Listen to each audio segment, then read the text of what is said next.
जी, सुप्रभातम। हेमा कोटक कांदिवली, सुप्रभातम।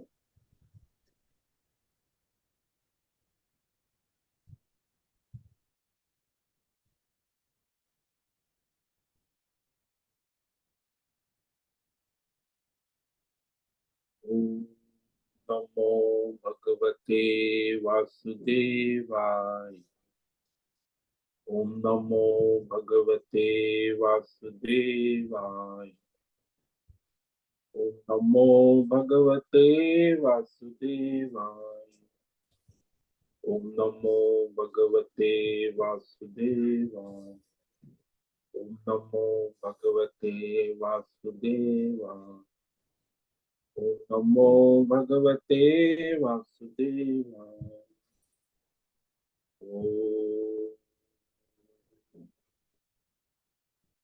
श्री परमात्मने नमो नमः। ओम गंगणपतये नमो नमः। ओम सन सरस्वत्यै नमो नमः। ओम गुरुभ्यो नमो नमः। ओम सहना भवतु सहनौ भुनक्तु सह वीर्यं करवावहै तेजस्विनावधीतमस्तु मा विद्विषावहै। ओम शांति शांति शांति। सदाशिव समारंभां शंकराचार्य मध्यमा अस्मदाचार्य पर्यन्तां वंदे गुरु परंपराम्। ओम पार्थाय प्रतिबोधितां भगवता नारायणेन स्वयं व्यासेन ग्रथितां पुराणमुनिना मध्ये महाभारतम् अद्वैतामृतवर्षिणीं भगवतीम् अष्टादशाध्यायिनीम् अम्ब त्वामनुसन्दधामि भगवद्गीते भवद्वेषिणि। वसुदेवसुतं देवं कंसचाणूरमर्दनं देवकी परमानन्दं कृष्णं वन्दे जगद्गुरुं।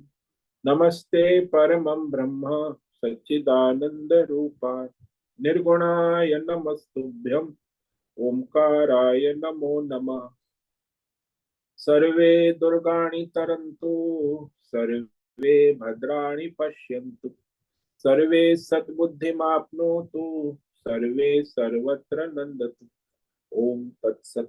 ओम ओम ओम। आप सभी ऑनलाइन नेटवर्क पर उपस्थित भगवत गीता श्रवण साधकों को आज प्रातः का अभिवादन अभिनंदन अभिवंदन। हरि ओम हरि ओम हरि ओम। हम सबको आज का यह दिव्य दिन तन मन धन जन देश काल विषय वस्तु परिस्थितियों के साथ अध्यात्म भौतिक दैविक क्षेत्र व्यष्टि समष्टि सभी को अपने अपने पूर्व में अनंत जन्मों में किए हुए संचित पाप पुण्य धर्म अधर्म मिश्र सकाम निष्काम कर्मों के पक्के हुए फल स्वरूप वर्तमान में आज सभी को अपने अपने प्रारब्ध अनुसार परमेश्वरी अचिंत्य योग माया के माध्यम से प्रसाद स्वरूप में प्राप्त हुआ है। अतः आज का यह दिव्य दिन परमार्थ हेतु निष्काम सेवा यज्ञ देव यज्ञ ऋषि यज्ञ पितृ यज्ञ मानवता यज्ञ भूत प्राणी यज्ञ सात्विक दान शारीरिक वाचिक मानसिक तप निष्काम कर्म योग ध्यान योग भक्ति योग ज्ञान योग साधनाएं स्वाध्याय वेद शास्त्रों का अध्ययन अध्यापन उपासना आराधना के लिए समर्पित करे और करवावे। आज विक्रम संवत 2081 आषाढ़ मास कृष्ण पक्ष की षष्ठी तिथि है। रात्रि 11:23 तक। उसके बाद सप्तमी लग जाती है। आज है उत्तर भाद्रपद नक्षत्र। ये दोपहर को 2:29 तक है। उसके बाद रेवती नक्षत्र लग जाता है।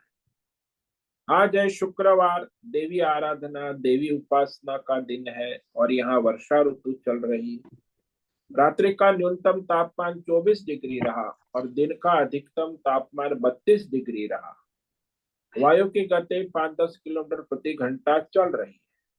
ईस्वी सन 2024 26 जुलाई 26 जुलाई 2024 सुबह के 7 बजने वाले।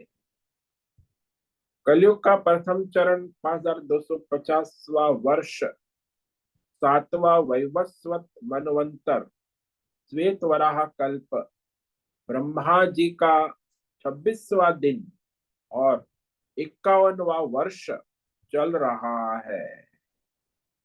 तो ऐसे अनंत कोटि ब्रह्मांडीय परमेश्वरीय अचिंत्य योग माया में हमारा यह एक ब्रह्मांड, इस ब्रह्मांड में ये पृथ्वी लोक के ऊपर जम्बू द्वीप में विश्व का एकमात्र वैदिक राष्ट्र भारत में उत्तर हिमालय प्रांत में उत्तराखंड राज्य में टिहरी जिले में हिमालयन शिवालिक पर्वतमाला के अंतर्गत मणिकूट पर्वत के ऊपर नीलकंठ महादेव के सामने ऋषिकेश नगरी में मुनि की रेती प्रांत में शीशम जाड़ी में अवधूत बाड़ा आश्रम के सी ब्लॉक के 5 नंबर कमरे से गंगा किनारे से हम स्वामी उत्तमानंद सरस्वती भगवद गीता के आचार्य शिष्य स्वामी चिन्मयानंद सरस्वती महाराज चिन्मय मिश्र कपिलाद्वैत वेद व्यास भगवतपाद शंकराचार्य की श्रृंगेरी संन्यास परंपरा से शिक्षित दीक्षित सनातन वैदिक भारतीय हिंदू धर्म अनुसार संपूर्ण भगवद गीता ज्ञान यज्ञ ऑनलाइन चैतन्यमय जीवंत लाइव प्रसारण के अंतर्गत व्याख्यान माला में अध्याय 6 ध्यान योग के श्लोक नंबर 44 पर संस्कृत एवं हिंदी में व्याख्यान करेंगे। दिव्य पवित्र सरल व्यावहारिक सटीक पूर्ण वर्ण अक्षर पद वाक्य पंक्ति श्लोक अध्यायों की संगति संधि अन्वय शब्दार्थ वाक्यार्थ भावार्थ रहस्यार्थ के यथार्थ तात्पर्य सहित वैदिक शास्त्र वेद व्यास साहित्य शंकर भाष्य एवं परंपरागत सन्यासी आचार्यों की टीका टिप्पणी सहित आज का यह भगवद गीता व्याख्यान करेंगे। कृपया आप सभी श्रद्धा भक्ति ध्यान से परिपूर्ण होकर के यह दिव्य श्रवण साधना करे, इसमें से कुछ ग्रहण करे, कुछ धारण करे, कुछ अपने जीवन में चरितार्थ करे और उसमें निरंतरता लाए। अपनी अपनी आध्यात्मिक भौतिक दैवी अशांति द्वंद्व मोह विक्षेप अशास्त्रीय भ्रम भ्रांति से रहित होकर के अपने अपने शरीर इंद्रिय प्राण मन वचन कर्म और बुद्धि से एक रूप एकाग्र होकर के शुद्ध सात्विक सूक्ष्म भगवत विवेक बुद्धि करे, पुनः पुनः वेद शास्त्र एवं आचार्य परंपरा अनुसार विवेक करे और करवावे। पुनः पुनः इस व्याख्यान का श्रवण करे, मनन करे, चिंतन करे, लेखन करे, चर्चा विचारणा करे, प्रचार प्रसार करे, लिंक भेजे, ग्रुप में शेयर करे, अपना और सबका परम कल्याण करे और करवावे। ओम तत्सत। ओम ओम ओम। तो कल हमने श्रीमद् भगवद गीता अध्याय 6 ध्यान योग के श्लोक नंबर 43 पर विचार किया था, जिसमें परमार्थी जो योग भ्रष्ट है, निष्काम योगी है, वह अगले जन्मों में राजवंश या ब्राह्मण वंश में पवित्र धर्मात्मा कुल में जन्म लेता है, क्योंकि वर्तमान जन्म जो है उस स्थिति में वह अपने परमार्थ में आगे बढ़ सकता है।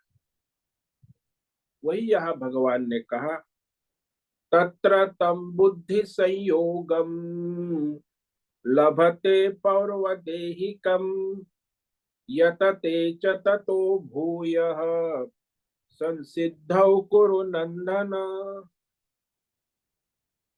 तो वहां वह जो है राजवंश या ब्राह्मण पवित्र ऋषि कुल में जन्म लेता है।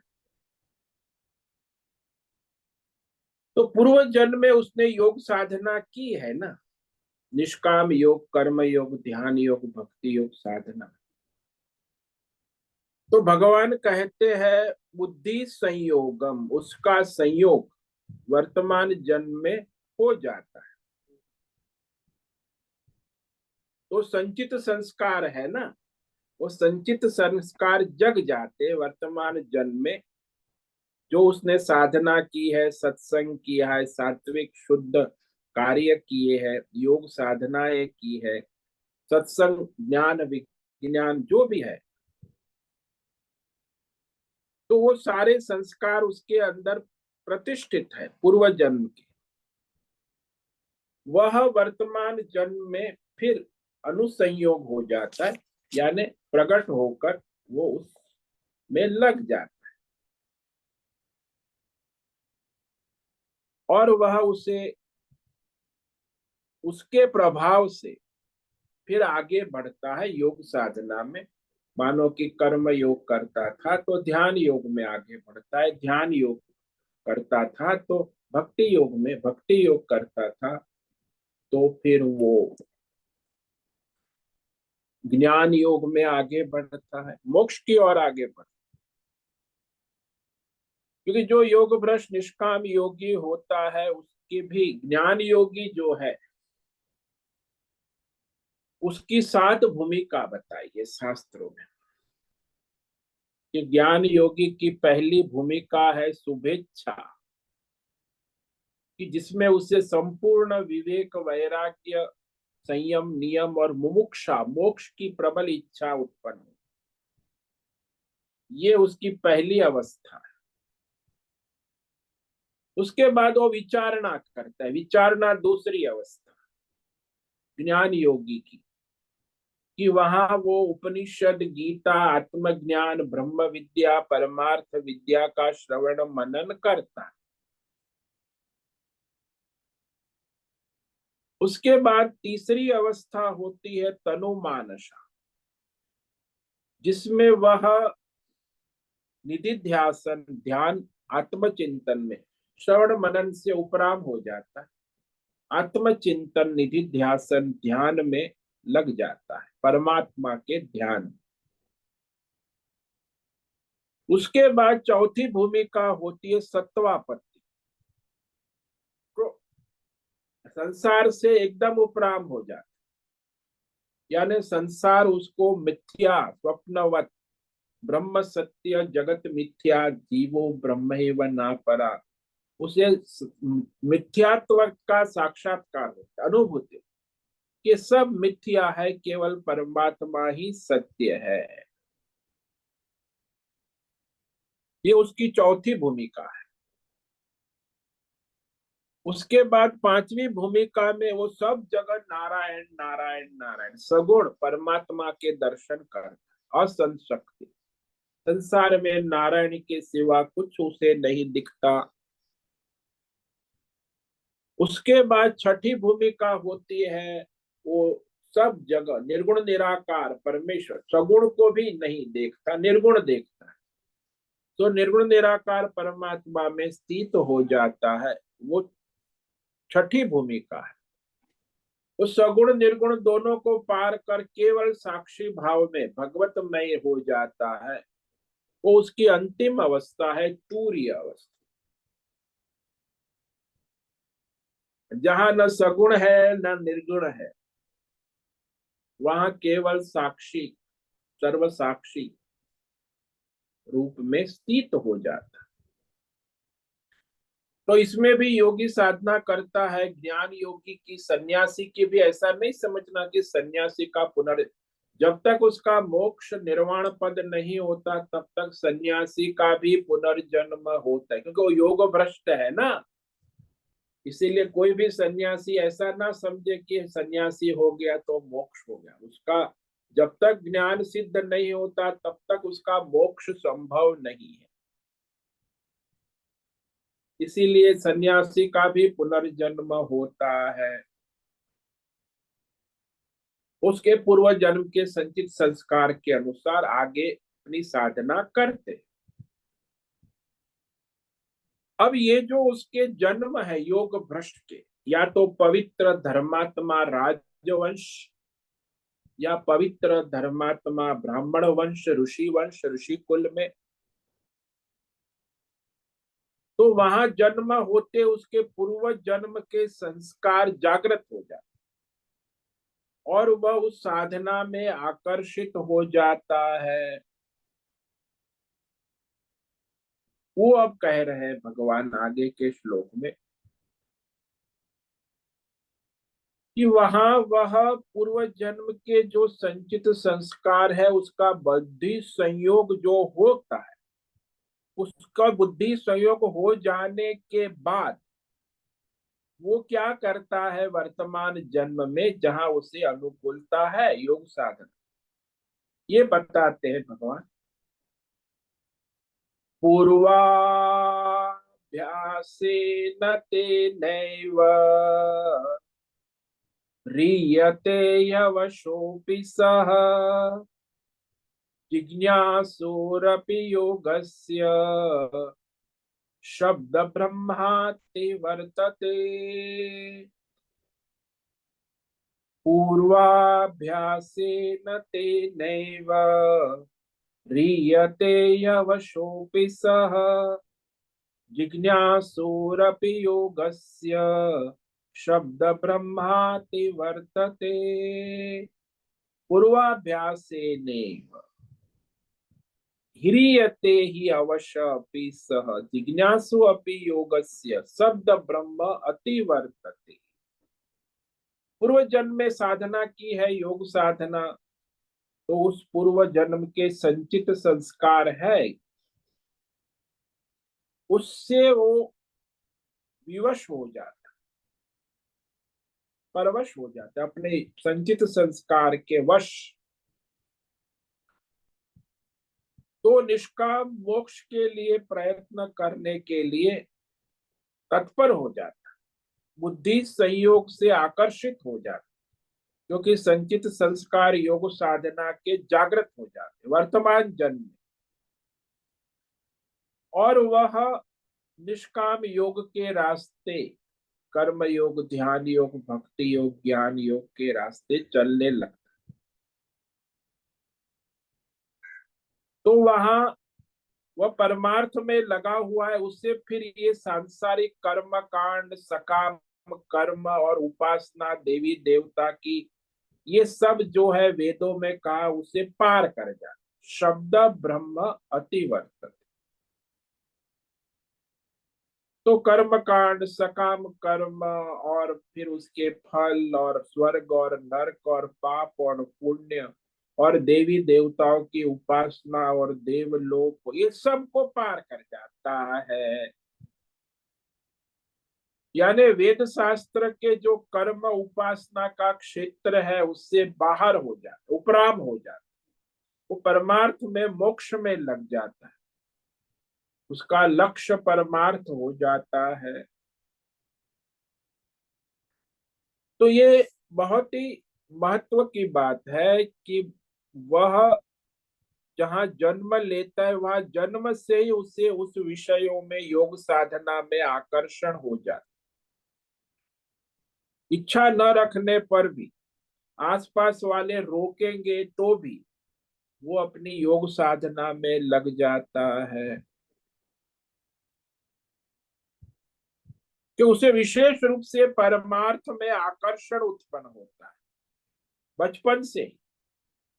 जैसे मीरा को हो गया, कबीर है, तुलसीदास है, वो बचपन से उनको परमार्थ में आकर्षण हो जाता। ये संसार में आप देखो ना, जैसे बालक होता है, बालक को अपने खिलौने में आकर्षण हो जाता है, युवक और युवती को जो आकर्षण होता है शारीरिक आकर्षण, वो युवक को हो जाता है। कहाँ कब होता है पता नहीं, कभी भी कहीं भी युवक को युवती में आकर्षण, युवती को युवक, पूर्व जन्म के संचित संस्कार से वो युवक उस युवती में आकर्षित हो जाते, वो युवती उस युवक में आकर्षित हो जाती। ये कोई एक जन, इतने हजारों लाखों युवक, क्यों इसको आकर्षण सब में नहीं होता? ठीक वैसे ही ये भी अपनी योग साधना में आकर्षित हो जाता है। धनवान है वो धन में आकर्षित हो जाता है, रोग नेता है वो कुर्सी में आकर्षित हो जाता है, सत्ता वाला रजोगुणी, तो उसके पूर्व जन्म के संचित संस्कार से ही होता है,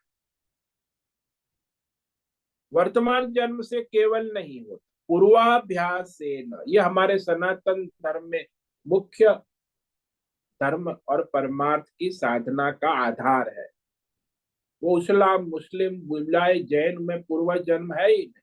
जैन तो मानते, बौद्ध मानते, लेकिन ईसाई और इस्लाम तो पूर्व जन्म और आगे कुछ जन्म है ही नहीं, आगे पाठ पीछे सपाट, बीच में भोग विलास। तो वो ईसाई और इस्लाम तो भोग लंपट धर्म है, उसमें कोई आगे पीछे का कोई संचित है ही नहीं। लेकिन हमारे सनातन धर्म में पूर्व जन्म और आगे जन्म का विस्तार से निरूपण है, और उसी से हमारा सनातन धर्म की महिमा है। तो पूर्वाभ्यास ने पूर्व जन्म के संचित कर्म, ज्ञान, संस्कार से अनंत जन्मों, वह वर्तमान में उस योग साधना की और परमात्मा की और मोक्ष की और आकर्षित रीयते का किया जाता है, न चाहते हुए भी वो आकर्षित होता है। उसे संसार के भोग संग्रह में रुचि नहीं होती। परमार्थ में, इस संसार में जो लोग कामना, कर्म कांड, उपासना, देवी देवता, उसमें उसे रुचि नहीं, उसे केवल परमार्थ में रुचि होती है, क्योंकि परमार्थ योग में लगा है, पूर्व जन्म के संस्कार है, जिज्ञासु है। इसीलिए शब्द ब्रह्म अति वर्तते, शब्द ब्रह्म यानी कर्म कांड, सकाम, उपासना, देवी देवता, देवलोक, कर्म और उपासना, जो वेदों में विस्तार से वर्णन किया है, उसके उपासना, कर्म और उसके फल को पार कर जाता है, अति वर्तते, उपराम हो जाता, क्योंकि वो परमात्मा में लगा है, उसे इस सकाम, कर्म और उपासना से कोई संबंध नहीं रहता, इसीलिए उससे उपराम हो जाता है। ये बहुत ही महत्व की बात, उसे उसमें रुचि ही नहीं। लोग कहते अरे कर्म कांड है, पूजा पाठ करो, अरे ये देवी देवता को प्रसन्न करो, स्वर्ग जाओगे, देवलोक, ये उसमें उसे रुचि नहीं, वो परमार्थ में लगा है। तो इस प्रकार वह जो है आगे बढ़ता है। ये वैसा ही है जैसे मनुष्य पर्वत पर चढ़ने जाता है, शिखर पर, तो रास्ते में थक जाता है तो कहीं विश्राम करता है, विश्राम स्थान में, तो विश्राम करके फिर वो आगे बढ़ता है। जैसे आजकल अमरनाथ यात्रा चालू हो गई, तो अमरनाथ यात्रा में 4 विश्राम, तो पहलगाम से फिर चंदनवाड़ी जाता है, चंदनवाड़ी से फिर शेषनाग में विश्राम करता है, शेषनाग से फिर वो पंचतरणी में विश्राम, और पंचतरणी से फिर जो है 5 किलोमीटर अमरनाथ की यात्रा में पहुंचता है। तो इसी प्रकार ये भी कर्म योग, ध्यान योग, भक्ति योग अपनी जहाँ साधना अधूरी रही है, वहीं से वो आगे बढ़ता है मोक्ष के लिए, कि उसका लक्ष्य अब केवल मोक्ष है ना, और कोई लक्ष्य नहीं है। सांसारिक कर्म, स्वर्ग, नरक आदि कर्म कांड, उपासना, देवलोक आदि की कामना नहीं है। तो इस प्रकार मनुष्य जिस विषय का एक जन्म में अभ्यास करता है, पहले तो पूर्व जन्म के संचित संस्कार तो उसमें है ही, और जो एक वर्तमान जन्म में जैसा अभ्यास करता है, वह संचित संस्कार विद्यमान रह करके अगले जन्म में प्रवर्तक हो जाते हैं। यानी पिछले जन्म के संस्कार अगले जन्म में प्रवर्तक हो जाते। दूसरे भी है उसके पहले हजारों जन्मों के, लेकिन वो दब जाते। पिछले जन्म के संस्कार वर्तमान जन्म में प्रवर्तक हो जाते हैं। जैसे हमारे यहाँ पहले, आजकल तो सब इंटरनेट मोबाइल आ गया है, तो फाइल जो है डिजिटल हो गई है। पहले जो कागज की फाइल रखते 25 साल पहले, तो वह ऑफिस में फाइल रखने के दो तरीके हैं। एक होता है ब्रिटिश पद्धति, दूसरा होता है अमेरिकन पद्धति। फाइल रखते हैं। ब्रिटेन के अंदर ऐसा तरीका है कि जो पहले पेपर आएगा, कागज आया, तो वह सबसे ऊपर होगा, और जो आज सबसे ताजा पेपर आया है कागज, वह सबसे नीचे होगा, यानी ऊपर से नीचे जाता। इसलिए इंग्लैंड के तरीके की फाइल में जो हम पहले पृष्ठ से अंतिम पृष्ठ तक सारा फाइल का पता लग जाता है। अमेरिका के तरीके में है कि पुराना जो पेपर है, कागज है, नीचे रहता है, और नया कागज जो है उसे ऊपर लगते जाते हैं। तो जो सबसे अंतिम कागज है वह ऊपर से सबसे ऊपर रहता है, अंतिम ऊपर रहता। तो अमेरिकन ढंग की फाइल देखो तो तुम पहले पुराने पेपर देखोगे, अंतिम पेपर सबसे नीचे हो। तो आज की वर्तमान स्थिति क्या है फाइल में, उसे देखने के लिए हमें नीचे का कागज देखना हो।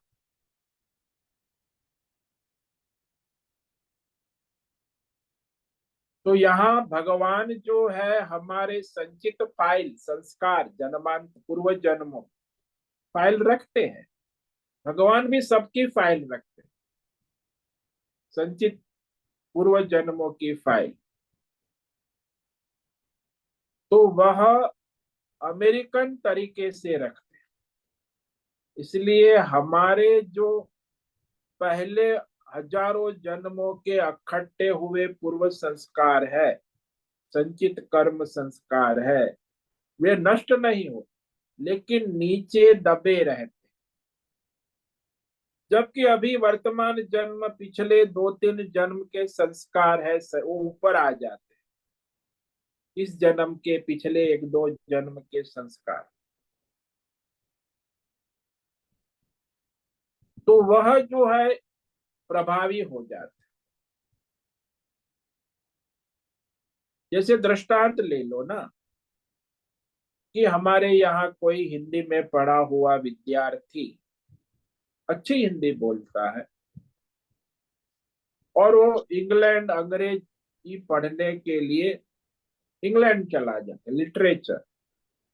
तो 5 साल वहां रहता है, अंग्रेजी पीएचडी करता है, अंग्रेजी में बोलने लगता है, 5 साल इंग्लैंड। अब उसे हिंदी बोलने के संस्कार है, लेकिन दब गए, क्योंकि इंग्लैंड में, लंदन में कोई हिंदी बोलने का काम ही नहीं पड़ा, केवल अंग्रेजी ही अंग्रेजी। तो उसके हिंदी बोलने के संस्कार 5 साल में दब गए। अंग्रेजी के संस्कार प्रकट हो गए, प्रबल हो गए, जम गए।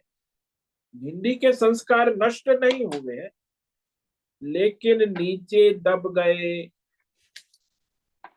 अब हिंदी के संस्कार तो है, लेकिन हिंदी शब्द अब उसे पकड़ में नहीं है। अंग्रेजी का अभ्यास करके आया 5 साल, इसलिए उसी संस्कार का ज्यादा अभ्यास होता है, और वह उसके जीवन में प्रकट भी होता है, स्फुरित होता रहता है। लेकिन जब वो भारत आता है, तो भारत में जब वो हिंदी बोलने जाता है, तो हिंदी बोलने के समय उसके अंदर फिर वो अंग्रेजी वाक्य, अंग्रेजी शब्द भी आ जाते। आजकल तो हमारे देश में हिंदी बोलने वाले तो, शुद्ध हिंदी बोलने वाला मिलना मुश्किल है। सभी लोग अंग्रेजी हिंदी और उर्दू की मिलावट करते हैं, बॉलीवुड बॉलीवुड की भाषा बोल। कोई वैदिक शास्त्रीय हिंदी बोलने वाला तो अब 1% भी नहीं रहा भारत में, और संस्कृत पढ़ने वाला तो हजारों लाखों में कोई एक भी मुश्किल से मिलेगा।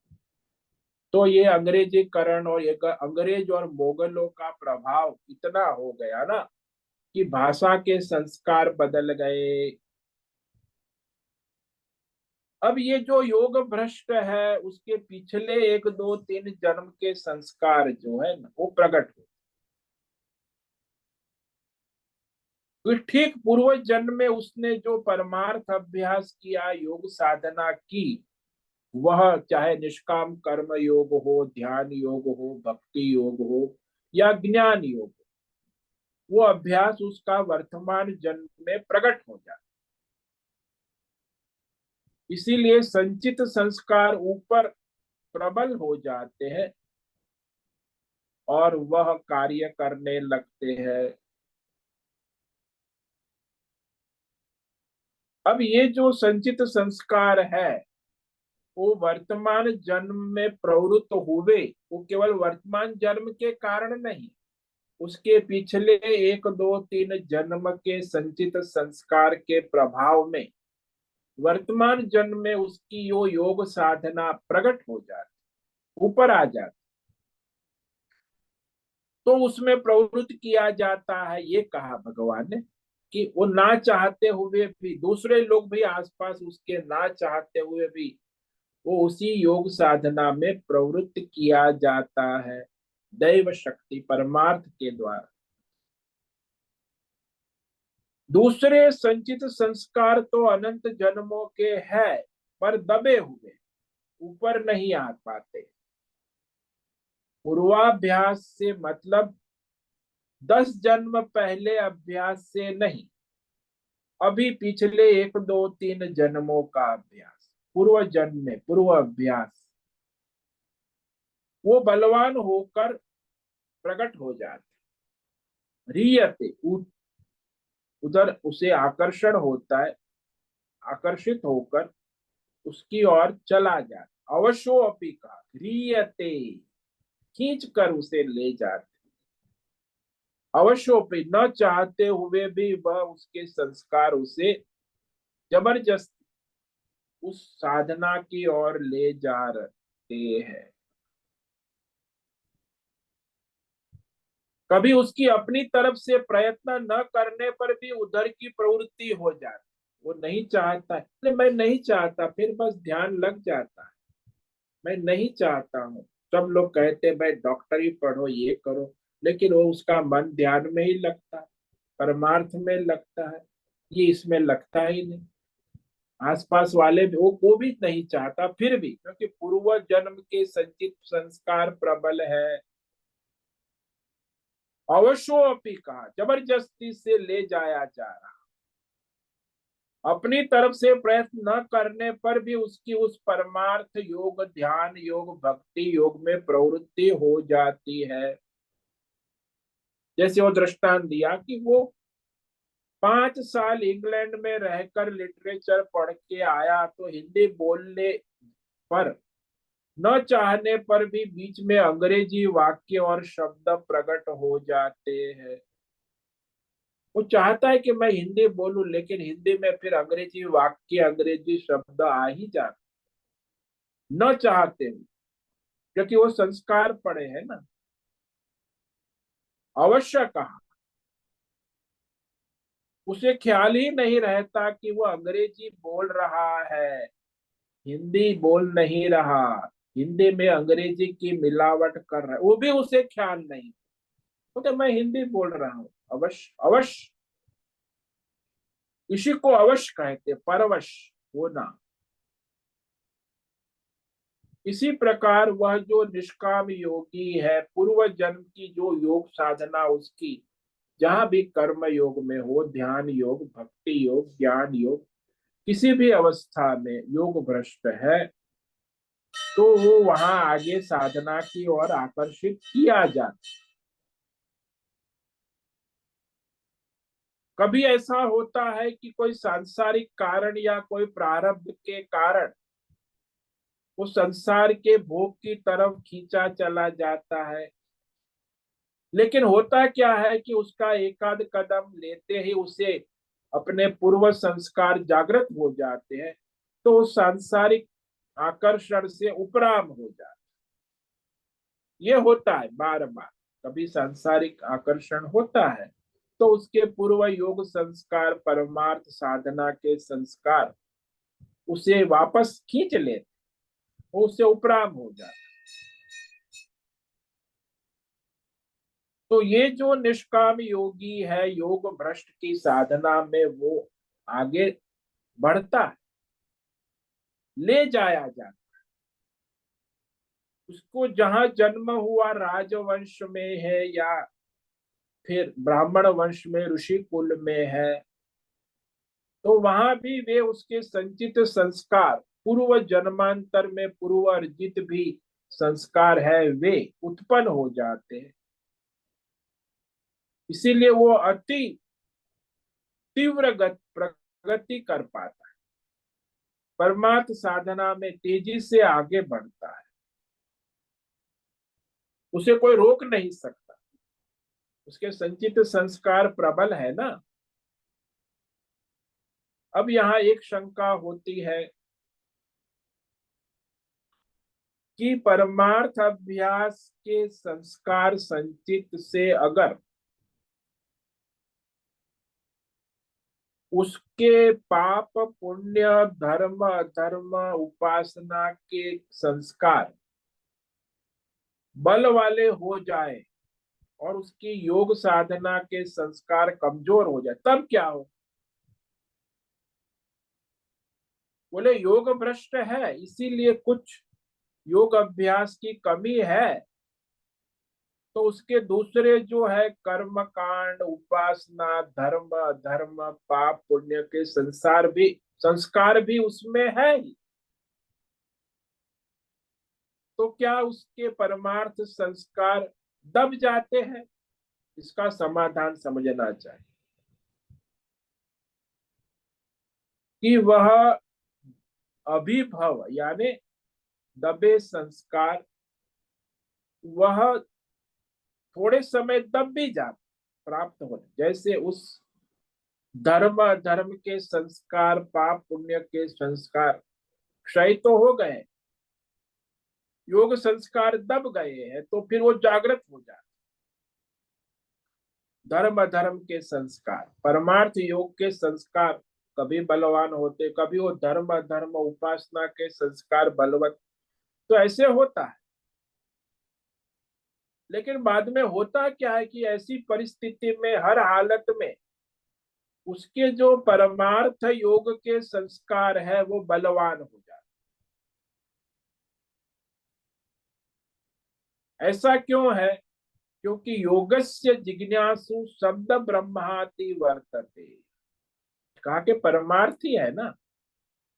परमार्थ के मार्ग में, योग मार्ग में चलने वाला जो अभी जिज्ञासु है, तो इस पाप पुण्य धर्म अधर्म सकाम कर्म और उपासना को पार कर जाता है। अतिवर्तते, उपराम हो जाता है। योग भ्रष्ट है वो, ये सारे सकाम कर्म उपासना और उससे रहित हो जाता है, तो उसके प्रभाव में नहीं आता। वेद में कहे हुए जितने भी पाप पुण्य धर्म अधर्म सकाम कर्म और देव उपासना आदि कर्म कांड, ये सब जो है उसमें भगवान ने शब्द अति वर्तते, वह उसे पार कर जाता है, उल्लंघन कर जाता है, उपराम हो जाता है, ऊपर चला जाता है, उससे परे हो जाता है। जैसे वो विद्यार्थी है, स्कूल और कॉलेज पढ़ के कॉलेज में चला जाता है, तो स्कूल कॉलेज के स्कूल के सारे संस्कार से उपराम हो जाता, कॉलेज में चला, अतिवर्तत, अब वो कॉलेजियन हो गया। उसी तरह ये भी कर्म उपासना के संस्कार से पार हो जाता है, परे हो जाता है, क्योंकि उसके परमार्थ निष्काम योग संस्कार जो है वो प्रबल होते हैं।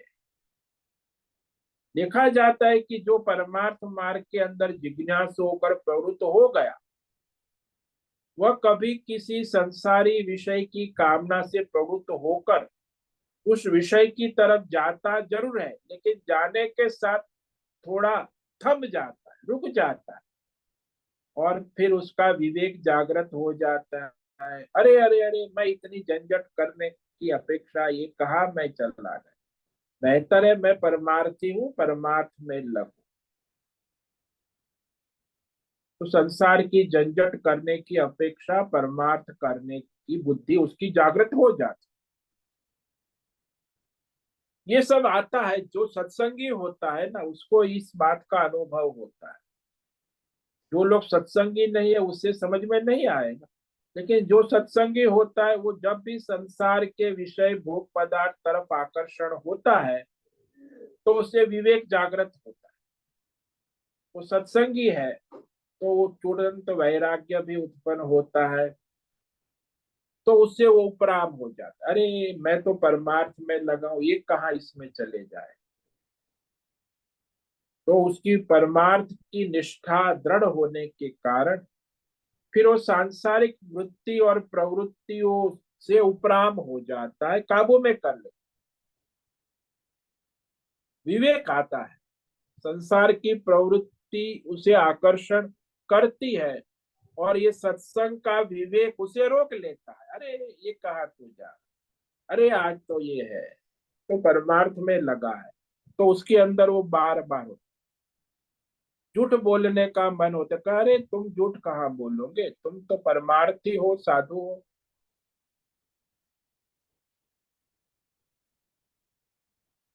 तो झूठ नहीं बोलेगा। व्यवहार में सत्संग का प्रभाव होता है। हिंसा के समय भी उसे ही आएगा, अरे ये तो हिंसा है, इसमें नहीं जाना चाहिए। तो उसके सारे गुण जागृत हो जाते, क्योंकि वो सत्संग का प्रभाव है ना। इसलिए कहा कि जो जिज्ञासु है, परमार्थ के रास्ते में चल पड़ा है, वह भी इस कर्म और उपासना के संस्कारों से उपराम हो जाता है। योग मार्ग में चल रहा है ना, तो अरे मैं तो योग मार्ग, ये कहाँ इसमें कर्म कांड पूजा में चला जाने का मन होता है, कभी उपासना पूजा पाठ देवी देवता, फिर अरे मैं तो परमार्थ में लगा, तो वहां से उपराम हो जाता है।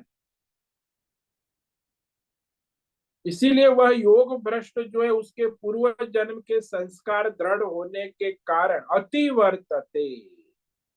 तो ये लौकिक सांसारिक पाप पुण्य कर्म व्यष्टि समष्टि और उपासना देवी देवता देवलोक आदि से उपराम ऊपर हो जाता है। तो ये संस्कार उसके जो है उसको जीत लेता है और अपने योग साधना में लग जाता है, क्योंकि ये भी संस्कार है ना, पूर्व जन्मों के संचित कर्म कांड, उपासना भी की है अनेक जन्मों, योग साधना भी की है। तो योग के संस्कार जो है वह प्रबल हो जाते हैं। तो ये संसार के कर्म कांड के उपासना के संस्कार दब जाते।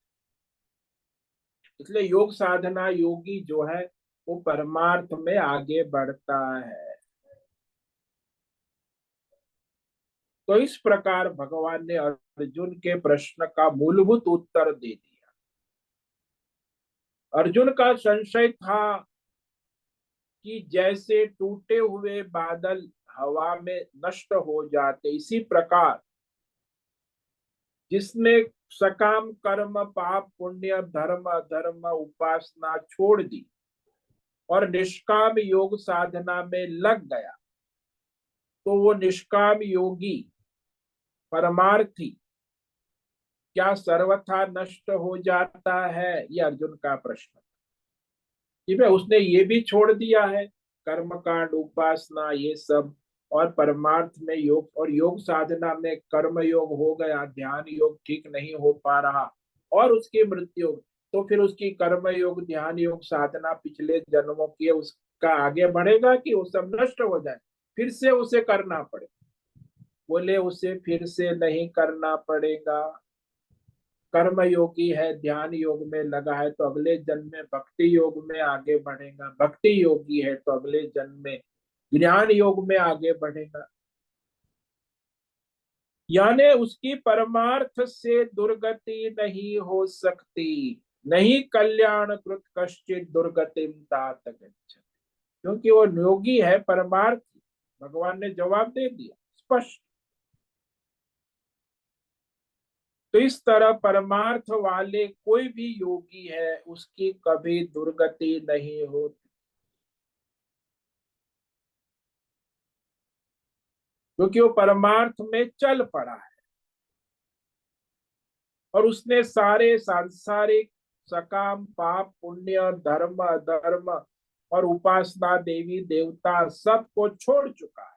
सन्यासी, परमार्थी है, निष्काम है, योगी है, तो परमार्थ में ही लगा रहता है। शब्द ब्रह्माति वर्तते, यानी कर्म और उपासना से उपराम होकर परमार्थ में नित्य दृढ़ स्थिति बन जाती है। तो इस प्रकार यहाँ कह दिया। और भी कहते हैं कि ये जो योगी है, परमार्थी है, निष्काम योगी है, दूसरे जो ये सकाम कर्म करने वाले कर्मकांडी ब्राह्मण और उपासना करने वाले देवलोक में जाने वाले से सर्व से श्रेष्ठ, निष्काम योगी सबसे श्रेष्ठ है।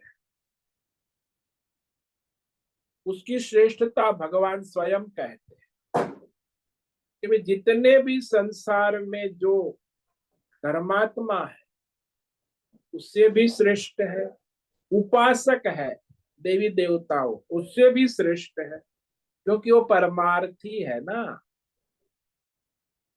तो परमार्थी तो सर्वश्रेष्ठ होता ही है। तो ये कह रहे, इस श्लोक को आज पढ़ेंगे, इस पर विचार कल करें। प्रयत्नाद्यतमानस्तु योगी संशुद्ध किल्बिषः अनेक जन्म संसिद्धः ततो याति पराम गतिम। प्रयत्नात्यतमान तो योगी संशुद्ध किल्बिषः अनेक जन्म संसिद्धः तत याति पराम गति। तो निरंतर प्रयत्नशील है, परमार्थ में लगा है, प्रयास करता रहने वाला निष्काम योगी, ये कर्म कांड, पाप पुण्य, धर्म अधर्म और देवी देवताओं की उपासना से उपराम हो, निवृत्त हो जाकर अनेक जन्मों में एकत्र किए हुए उसके निष्काम योग साधना से, उसके संस्कार से, कर्म योग, ध्यान योग, भक्ति योग, ज्ञान योग के संस्कार से संपन्न होकर वह आत्मज्ञान के द्वारा परम गति मोक्ष को प्राप्त कर लेता है। तो इस श्लोक पर हम कल विचार करेंगे। तो आज जो विचार किया इसमें भगवान ने कह दिया कि वह जो कर्म कांड, उपासना और भक्त लगा हुआ मनुष्य, उससे ये योगी जो है, परमार्थी है, निष्काम योगी है, वो सर्वश्रेष्ठ है और वो परमार्थ में लग जाता है। अगले जन्मों में भी जहां भी राजवंश में जन्म लेता है या ब्राह्मण वंश में ऋषि कुल में जन्म लेता है, पूर्व के संचित संस्कार योग साधना के उसको आकर्षित करते हैं और वह योग साधना में लग जाता है। पूर्वाभ्यासेन तेनैव ह्रियते यवशोऽपि सः जिज्ञासुरपि योगस्य शब्द ब्रह्माति वर्तते। तो वह जो योग भ्रष्ट है, जहां भी उसका जन्म हुआ, राजवंश में, ब्राह्मण वंश में, ऋषि कुल में, तो वहां वह योग भ्रष्ट जो है अवश्य परवश होकर इच्छा न रहते हुए भी उस पूर्वाभ्यास से न पूर्व जन्म के संचित संस्कार के अभ्यास बल से वर्तमान में उस योग साधना की ओर आकर्षित किया जाता है। जैसे गौतम बुद्ध का राजवंश में जन्म हुआ था, वो रातों रात छोड़कर योग साधना में चले गए। शंकराचार्य का ब्राह्मण वंश में जन्म हुआ, वो भी अपनी योग साधना में आगे चले गए। तो इस तरह ये जो है योग भ्रष्ट अपने पूर्व जन्म के संचित संस्कार के बल से वह उस योग साधना की ओर आकर्षित किया जाता है। और फिर योगस्य जिज्ञासु अपि, भाई परमार्थ योग का जिज्ञासु है ना, तो वो सारे कर्म कांड, पाप पुण्य, धर्म अधर्म और उपासना, देवी देवता और देवलोक, इस सारे सकाम कर्मों के फल और कर्म को पार कर जाता है। अति वर्तते, उसे उस कर्म फल से कोई लेना दे, उसका लक्ष्य परमार्थ। तो इस सकाम कर्म कांड, उसके स्वर्ग नरक फल, देवी उपासना उसके फल, देवलोक आदि सबको वो पार कर जाता है, परे हो जाता है, परमार्थ में लग जाता है। ओम नमो नारायणाय, ओम नमो नारायणाय, ओम नमो नारायणाय, ओम नमो नारायणाय, ओम नमो नारायणाय। कायेन वाचा मनसेन्द्रियैर्वा बुद्ध्यात्मना वा प्रकृते स्वभावात् करोमि यद्यत् सकलं परस्मै नारायणायेति समर्पयामि। ओम सर्वे भवन्तु सुखिनः, सर्वे सन्तु निरामयाः, सर्वे भद्राणि पश्यन्तु, मा कश्चित् दुःखमाप्नुयात्। अस्तु मा सद्गमय, तमसो मा ज्योतिर्गमय, मृत्योर्मा मृतंगमय। ओम पूर्णमद पूर्णमिदं पूर्णात् पूर्णमुदच्यते पूर्णस्य पूर्णमादाय पूर्णमेवावशिष्यते। ओम शांति शांति शांति। शंकरं शंकराचार्यं केशवं बादरायणं सूत्र भाष्य कृतौ वंदे भगवन्तौ पुनः पुनः। ईश्वरो गुरुरात्मेति मूर्ति भेद विभागिने व्योमवद् व्याप्त देहाय दक्षिणामूर्तये नमो नमः। ओम गुं गुरुभ्यो नमो नमः। ओम तत्सत् ब्रह्मार्पणमस्तु। ओम ओम ओम।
अभी प्रश्नोत्तरी का समय है, किसी भी साधक को प्रश्न है अभी पूछ सकते हैं।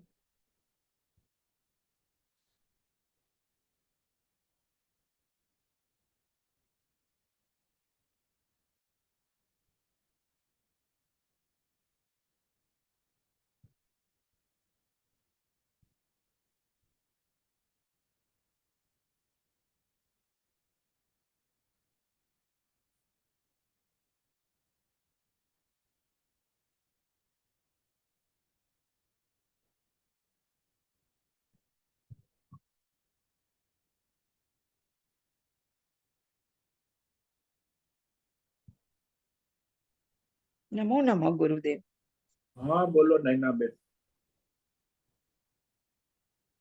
ये श्लोक है, उसमें प्रभु हमें आशीर्वाद दे रहे हैं ना, एक प्रकार से, कि जो ये साधना करेगा या परमार्थ के मार्ग में जाएगा, तो वो आगे ही बढ़ेगा। कभी उसका पशु होने या कुछ मिलने वाला नहीं, ऐसे आशीर्वाद देते हैं ना हम। हाँ उसकी कभी दुर्गति हो तो भगवान ने पहले के दुर्गति तात न गच्छति। उसकी दुर्गति तो संभव है ही नहीं। वो परमार्थ में लगा है तो वो तो न धर्मात्मा है न उपासक है, परमार्थी है ना। परमार्थ में लगा है तो उसे कोई ये सांसारिक स्वर्ग नरक की या देवलोक की गति नहीं होती। वो तो योग साधना में लगा है ना, परमार्थी है। ये तो सब देवलोक वाले आते जाते रहते, स्वर्ग नरक आते जाते, कर्म फल उसका उससे तो उपराम हो चुका है ना। पाप पुण्य धर्म अधर्म स्वर्ग नरक और देवलोक, देवी उपासना और देवलोक जाना, ये सब वो तो परमार्थी है। इसलिए भगवान कहते हैं परमार्थी को मैं उसके पूर्व संचित संस्कार के अनुसार जन्म भी देता हूँ और उसको स्मृति भी देता हूँ। बुद्धि संयोगम कहा ना भगवान, कि उसके बुद्धि का संयोग उसकी पूर्व जन्म की योग साधना के साथ करा देता हूँ। ये भगवान की गारंटी है। जो मानो के पिछले जन्म में ध्यान योग में लगा था, वो ध्यान योग अधूरा रह गया और भक्ति योग नहीं लग हो पाया, तो अगले जन्म में वो ध्यान योग में आगे बढ़ेगा, भक्ति योग में आगे बढ़ेगा। और यदि अगले जन्म में ज्यादा अच्छी तरह साधना ज्ञान योग पूर्ण करेगा तो वो इसी जन्म में फिर मोक्ष भी प्राप्त कर लेगा। लक्ष्य उसका मोक्ष है, परमार्थ है ना।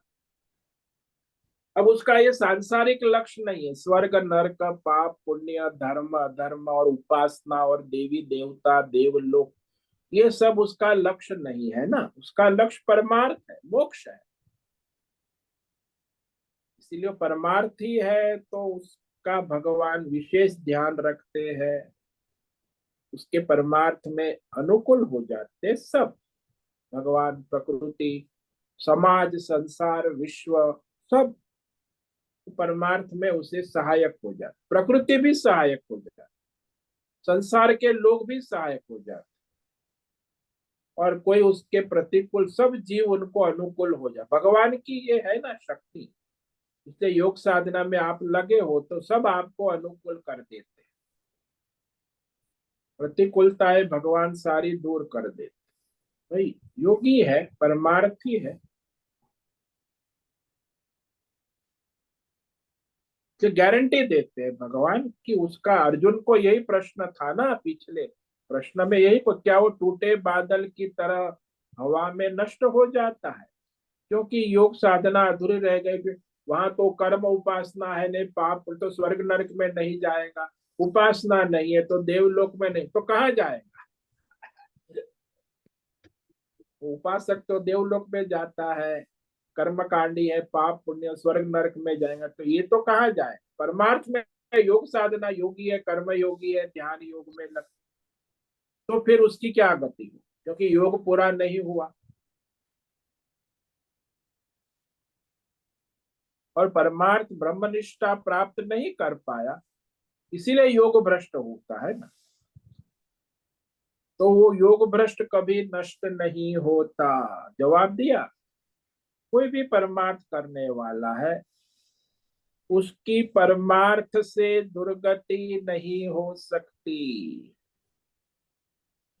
यहां तक कि कह दिया कि मोक्ष मार्ग के अंदर जिसको जाने की इच्छा भी हो गई, जिज्ञासु भी हो गया, और जो परमार्थ मार्ग में चल पड़ा, वह भी बाकी सारे जितने संसार के कर्म और फल है उसे पार कर जाता है, उपराम हो जाता है। शब्द ब्रह्माति वर्तते, यानी सबकी। अभी आगे कहेंगे भगवान कि ये जो निष्काम योगी परमार्थी है वो इस कर्म कांड ब्राह्मण विद्वान और ये सब जो उपासक है सबसे श्रेष्ठ है।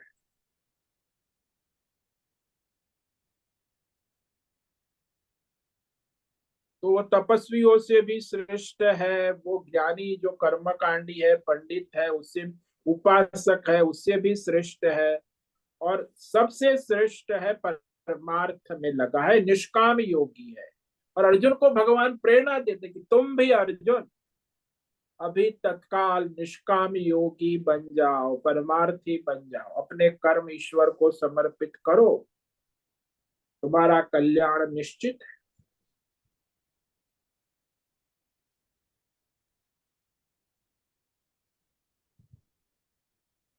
तो सकाम कर्म से निष्काम योगी सर्वश्रेष्ठ है संसार में, परमार्थी है। आज भी देखो कोई भी धर्म में ले लो, चाहे हिंदू हो मुस्लिम हो सिख हो ईसाई हो, जो परमार्थी है वो सबसे श्रेष्ठ ही है। चाहे उद्योगपति हो, चाहे नेता हो, चाहे सेलिब्रिटी हो, परमार्थी सर्वश्रेष्ठ ही है समाज में भी, और भगवान की दृष्टि में भी वो सर्वश्रेष्ठ ही है। वो परमार्थ में लगा है तो उसके अनुकूल सब हो जाता है, प्रकृति समाज और उसके देवी देवता सब, ईश्वर भी उसको सहायक हो जाते हैं। तो क्योंकि वो सर्वश्रेष्ठ है।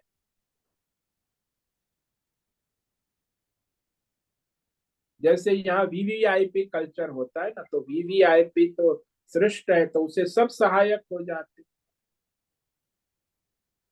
Very important person, वीवीवीआईपी। तो भगवान के लिए ये भी निष्काम योगी है, समाज के लिए, विश्व के लिए, राष्ट्र के लिए जो निष्काम योगी है वो वीवीवीआईपी है, सब उसके असहायक अनुकूल हो, या वो भी अपने परमार्थ में निष्ठा पूर्वक आगे बढ़ता है। शब्द ब्रह्माति वर्तते, इसीलिए सांसारिक वृत्तियों से उपराम हो जाता है। वृत्ति और प्रवृत्ति उसकी एक ही है, परमार्थ, परमार्थ के सिवा और कोई वृत्ति प्रवृत्ति नहीं, परमार्थ ही है ना, तो उसका कल्याण निश्चित है। जो मनुष्य परमार्थ करेगा वो अपने आप ही अलग रहेगा, आगे रहेगा। हाँ, सबसे श्रेष्ठ रहेगा, सबसे अलग रहेगा, वो अलग, उसकी प्रतिभा ही अलग होगी। वो कोई आम आदमी की तरह थोड़ी है, परमार्थी है, भगवान के लिए भी वो वीआईपी है। तो परमार्थी की महिमा है ही, आज भी देखो आप कहीं भी चले जाओ दुनिया,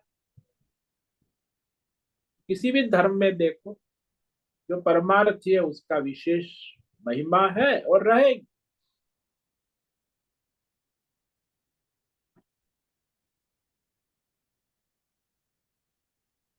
धन्यवाद गुरुदेव।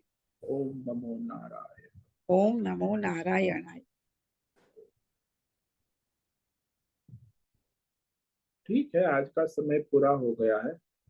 सभी साधकों को ओम नमो नारायणाय, ओ सबको नारायण। ओम नमो नारायण स्वामी जी। सभी ओम साधक नमो, ओम नमो ओम नमो नारायण नारायण स्वामी जी। स्वामी जी। ओम ओम नमो नमो नारायण नारायण स्वामी स्वामी जी। जी। सबको ओम ओम नमो नमो नारायण। नारायण।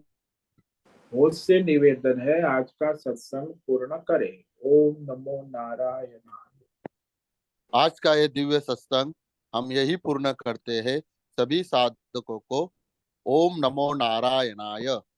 सभी साधकों को ओम नमो नारायण।